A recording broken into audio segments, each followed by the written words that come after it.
Every culture tells a story.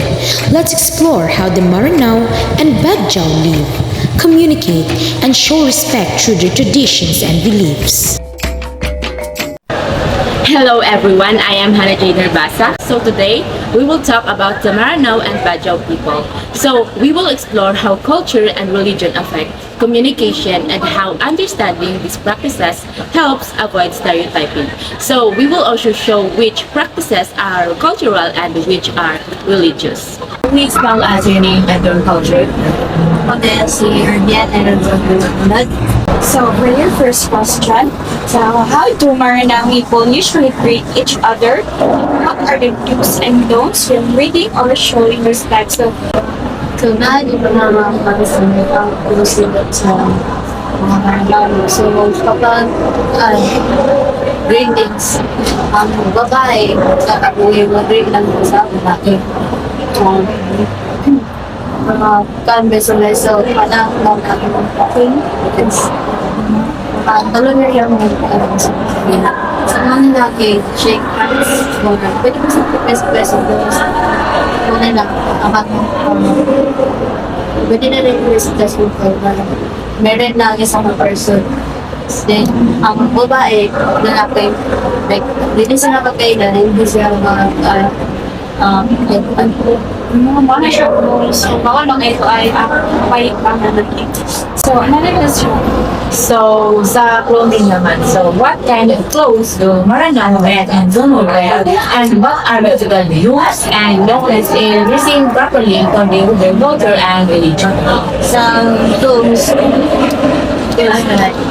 but ang mga babae, wear marina, then mamaya, so ang mga babae sa mga delivery ng pagkita ang buhok na mga sneaky, then skamazan, then sa lalaki, so nasa mga pagkita, mga gawa,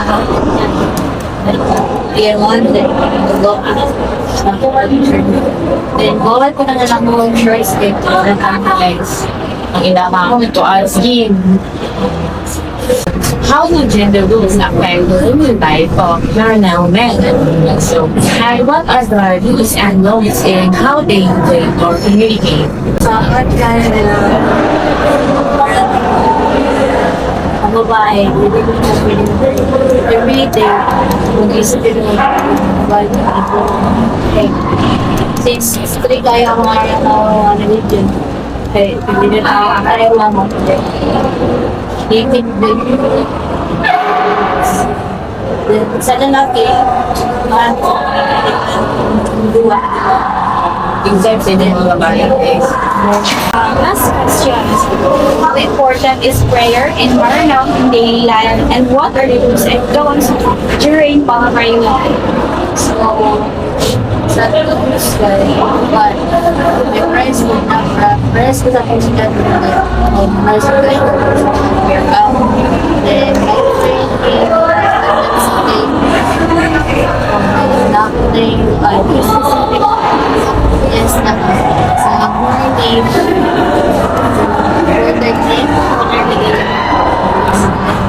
lunch time lang wala na day pwede na naman siya ang situation and sa dream anything I'm good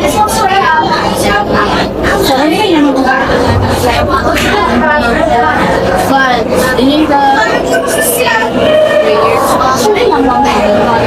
masabay sa babae sa balera pero pwede pa nyo mag-pray sa mosque but mas tawon na rin po at sa balera So ang lahat, pwede siya sa balay, pwede mo siya sa mosque. pero mas better ang lalaki mag-pray sa mosque. Hapon, ma'am. Good afternoon. So, we are students from St. Peter's College. Kani siya, this is our subject sa ALS 132 namo about sa culture and religion practices sa Maranao o sa Badjao. Okay ba nga mga tanang ninyo, ma'am? Okay. Okay, thank you. So first about greetings, no? How do you usually greet people in your culture? Magsukol sa inyo ha. Pagtahod. Ay, maglamoy tatagbo. Nahay, nana ba mo? Usahay. Ay, usahay. Usahay po kay Dili. Second is about sa clothing, no? So, what kind of clothes are proper or respectful to wear? Oo. For example, kung niraya ka ng among pwedeng suotong ka ng mga challenge, ka ng loyo, tingana. Para sa order sa tingana ba? Pwede sila shopping, no? Pero kasagaran, nagsaya, gamit sa saya. Oo, galing. Mamalingke. Oo. Maskin, bisagon sa kami ang mo banong. Kay kanang bagyo ba? Third, about eating. Are there foods that you don't eat? Nabay mga pagkaon nga dili niyo ginakaon? Ano yan, hoy? Baboy. Tingana. Oo. Katagara. Pero mga kami ko kaon ng isda ug dalang. Dali. Karong kita sa video, anak. Kala ka. Ay mo pangit kayo. Dalang oy. Among pangit kayo. Dalang oy. Among kasagara kaunon. So ang bawal sa mo pinakabawal ka ng mga baboy. Nawala na. Next, about sa iyong public transport. No? When riding a jeep, boat, or bus, is there something you should or should not do? So sa jeep nga na ba? Kanang kabit. Ang uban. Kaya mga adlok mamatay, mag-drive. Ito sa niya. No? Sige, now about sa inyong gender rules. What is usually the rule of men and women in your community? Mamamay ka na magsasal. Nga na. Sama ko na isasal ng buwan. Nga na. Mag-drug? Lalaki ang mag-provide og kwarta. Oh, rilo. Kaya tanan. Isahay tayo. Sila po nila, kaya tanan. Mga anak, nagara sa mga bag. 100. Pulin? Oh. Nice. About sa wedding, for example, na Pulin? Oh. Pulin? Nga na, bisagot na pagkaon. Damit ko, isda, biho, linga na rice. May for example, mga lasa, mga lalaki. Our next topic is prayer times. So how important is prayer time in your daily life? Para ba na for example para sa kayate na Muslim nga na layala na yatan do na do. For example ko ba na gel sila din. Nagapin na ba ako? Well, sa higher no? Ako. Nay, dili. Kaya kanang lang gampong tanang alak pero ako kanang bonagente. So, what are the things that are not allowed or considered disrespectful? For example kanang gagawad. Oo. Na number 1 na palahubog tawag. Oo. Nga nakuro sa pagara sa mo kadaghan na nga ni kay bawal ang mga yun. Bawal ubo to, tinol, dili na daw pwede. Ang kabuhayan, manglingkod. Oo. Mas pahang sa adlaw-adlaw mo balik na kay di mo napakam sa iyo. Dili manghimo. Yaga-yaga. Oo, sakto. Nakadaganan daw mga badyaw, hugawan. Walay ka na. Dili ka balo mo basa. Pero pagtanaw sa ilaha badyaw lang mo pero nami bisita mo lang di-welcome mas kung badyaw mo. Para sa inyo nga, giyatiman na mo. Sakto. So the differentiation between the cultural versus the religious practices. So from our interviews, we learned that both the Maranao and Badjao people have unique ways of living that reflect who they are and what they believed in. Some practices are cultural. These are done because of tradition and community values. For example, among the Maranao, men and women create only those of the same gender. This is a cultural way of showing respect and modesty. The Badjao also have their own cultural traditions, like wearing their traditional clothes, such as hiraya, sayal, and shales, and they believe that riding at the back of a jeepney brings bad luck.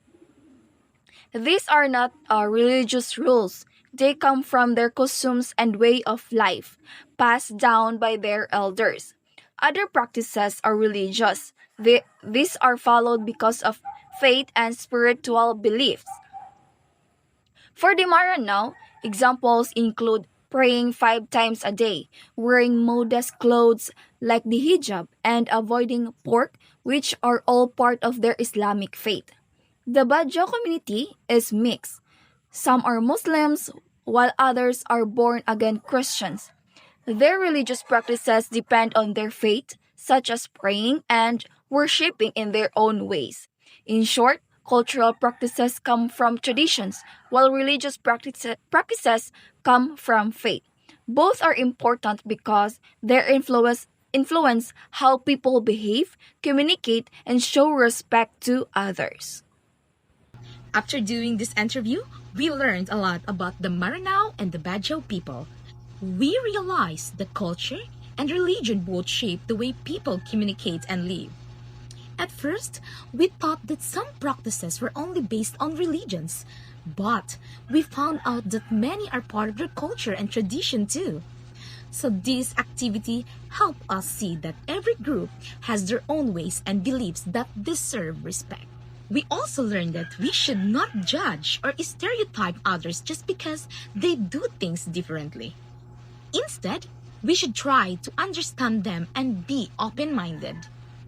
So, by learning about their practices, we became more aware and respectful toward people from different backgrounds.